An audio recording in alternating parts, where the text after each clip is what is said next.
प्रिय मित्रों, आप सभी पर भगवान जगत के पालनहार भगवान विष्णु की, धन की देवी माँ लक्ष्मी की असीम कृपा बरसती रहे।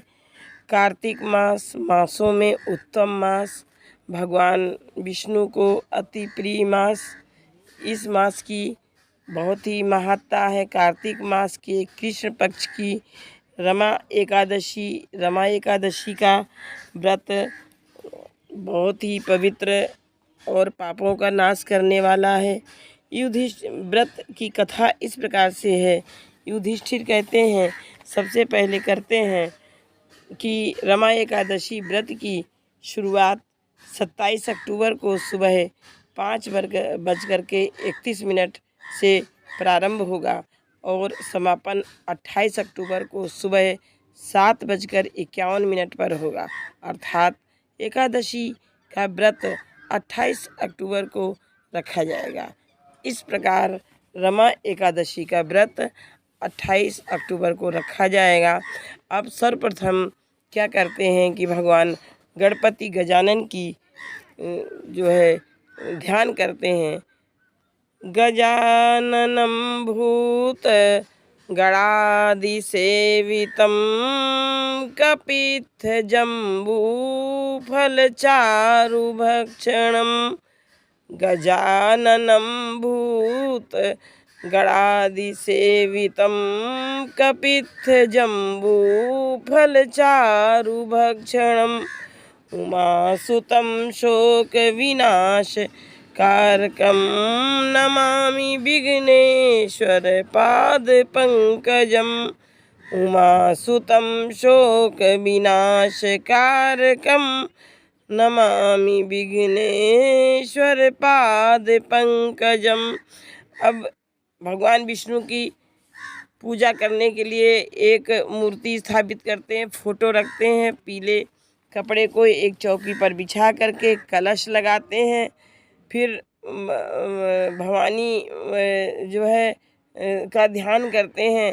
सदा भवानी दाहिने, सदा भवानी दाहिने, गौरी पुत्र गणेश पंचदेव रक्षा करें, पंचदेव रक्षा करें, ब्रह्मा विष्णु महेश। इस प्रकार से भगवान विष्णु की, धन की देवी माँ लक्ष्मी की, गौरा जी की, गणेश जी की पूजा अर्चना करने के बाद युधिष्ठिर इसकी व्रत कथा को अवश्य सुनते हैं या पढ़ते हैं। युधिष्ठिर उवाच, युधिष्ठिर कहते हैं कि श्री कृष्ण की, हे श्री कृष्ण, हे जनार्दन, कार्तिक के कृष्ण पक्ष में जो एकादशी होती है उसका क्या नाम है, सो आप मुझ पर प्रसन्न होकर के कहिए। श्री कृष्ण कहते हैं, हे राज शार्दूल, सुनो, मैं तुम्हारे आगे कहता हूँ कि कार्तिक के कृष्ण पक्ष में रमा नाम की सुंदर शोभायमान एकादशी होती है। यह एकादशी महापातकों को हरने वाली, महान पापों को नष्ट करने वाली उत्कृष्ट एकादशी कही गई है। हे राजन, इसका महात्म्य तुमसे कहता हूँ। पहले मुचकुंद नाम के एक राजा थे। इंद्र के साथ उनकी मित्रता थी। उसी तरह वरुण और कुबेर के साथ और विभीषण के साथ भी उनकी मित्रता थी। वह राजा विष्णु भक्त और सत्य प्रतिज्ञा वाला था। हे राजन, इस प्रकार निष्कंटक राज्य करने वाले उन राजा के घर में नदी में श्रेष्ठ चंद्रभागा पुत्री रूप से उत्पन्न हुई। वह शोभन नाम चंद्रसेन के पुत्र को ब्याही गई। हे नृप, वह शोभन किसी समय अपने ससुर के घर आया। उसी समय सुंदर पुण्य को देने वाली एकादशी का व्रत आया। व्रत का दिन आने पर चंद्रभागा चिंतित हुई कि हे देवेश, क्या होगा, मेरे पति दुर्बल है, वह क्षुधा को नहीं सह सकते हैं और मेरे पिता का शासन उग्र है। दशमी का दिन जब आया तब उसका ढोल बजने लगा कि हरिवासर के दिन भोजन न करना चाहिए, न करना चाहिए, न करना चाहिए। इस प्रकार से उस ढोल का शब्द सुन शोभन अपने प्रिया से बोला कि हे कांते, मेरा अब क्या कर्तव्य है।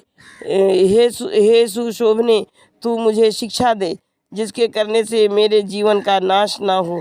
चंद्रभागा बोली, हे प्रभु, मेरे पिता के घर में आज कोई भोजन नहीं करेगा। हाथी, घोड़े और अन्य पशु भी भोजन नहीं करेंगे। घास को अन्न को वैसे ही जल को ही भी हरिवासर के दिन कोई ग्रहण नहीं करेगा। हे पति, फिर मनुष्य हरिवासर के दिन कैसे खाएंगे?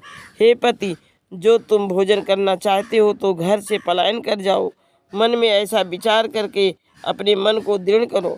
शोभन बोला, तुमने सत्य कहा, मैं व्रत करूँगा। दैव ने जैसा रचा होगा वैसा ही होगा। ऐसा निश्चय करके उसने व्रत किया। भूख प्यास से पीड़ित वह शोभन अति दुखित हो गया। उसी सोच विचार में सूर्य अस्ताचल को प्राप्त हो गया। दूसरे दिन सूर्य के उदय के समय तक शोभन मृत्यु को प्राप्त हो गया। तब राजा ने उसका राजसी ढंग के योग्य चंदन आदि काष्ठों द्वारा दाह कराया और पिता द्वारा मना की गई चंद्रभागा ने अपनी देह को पति के साथ नहीं जलाया। फिर उसका प्रेत कृत्य करके पिता ही के घर में स्थित हुई। हे नृपश्रेष्ठ, रमा के व्रत के प्रभाव से शोभन ने मंदराचल के शिखर पर मनोहर देवपुर पाया। वह देवपुर कैसा था कि सबसे उत्तम और जिसको कोई जीत नहीं सकता था तथा असंख्य गुणों से युक्त था। रत्न और वैदुर्य मणियों से जड़ा हुआ, सुवर्ण के खंभों से सुशोभित महल नाना प्रकार के विचित्र स्फटिक मणियों से शोभित था। ऐसे मंदिर में शोभन सिंहासन पर बैठे हैं। उसके ऊपर श्वेत छत्र लगा है, चमर डुल रहे हैं, किरीट माथे पर है, कुंडल धारण किए हुए हैं, हार और केयूर से बाजू भूषित हैं। गंधर्व स्तुति कर रहे हैं और अप्सराएं सेवा में हैं। वहाँ शोभन ऐसा शोभित हुआ मानो दूसरा इंद्र हो। सोम शर्मा नाम से विख्यात मुचकुंद के पूर्व में बसने वाले एक ब्राह्मण ने तीर्थ यात्रा के प्रसंग से भ्रमते हुए शोभन को देखा।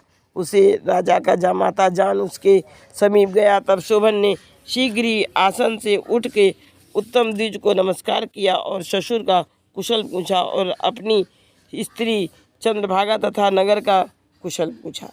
सोम शर्मा बोले, हे राजन, तुम्हारे ससुर के घर में कुशल है और चंद्रभागा भी कुशल से है और पुर में सब कुशल हैं। हे राजन, अपना वृत्तांत कहिए, मुझको बड़ा आश्चर्य है। ऐसा विचित्र सुंदर पुर है जैसा कभी किसी को कहीं न देखा हो। हे राजन, यह कहिए कि आपने इसे कैसे पाया? शोभन बोले, कार्तिक के कृष्ण पक्ष में रमा नाम की एकादशी होती है। हे द्विजेंद्र, उसका व्रत करके मैंने यह अध्रुव पुर पाया है।